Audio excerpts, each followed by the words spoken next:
Something that still strikes me as quite absurd is that I hear often women telling me stories of going to the doctor, telling their doctor that they feel extremely fatigued, low mood, anxiety every single month before their period. And then the doctors just say, it's PMS, it's periods, it's normal and whatever. When in reality, some of them may have what's called premenstrual dysphoric disorder, or PMDD, which is a severe form of PMS or premenstrual syndrome symptoms, which are essentially like going through depression every single month.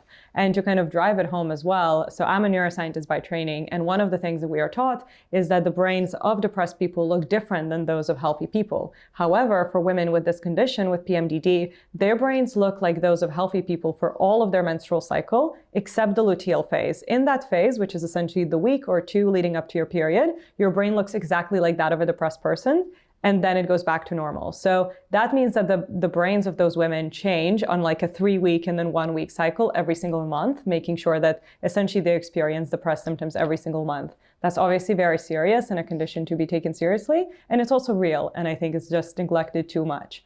So in the week leading up to your period, so the luteal phase, essentially the brain of women looks pretty much identical to that of people with depression, which essentially means that the activity between the two hemispheres goes out of balance, with the left hemisphere having much less activity than it would normally have, and therefore not being able to communicate with the right hemisphere. Because that part of the brain is responsible for regulating emotions and interpreting our emotions, we obviously start lacking in those capacities, which leads to the often seen symptoms of like low mood, anxiety, inability to control emotions, or mood swings as well.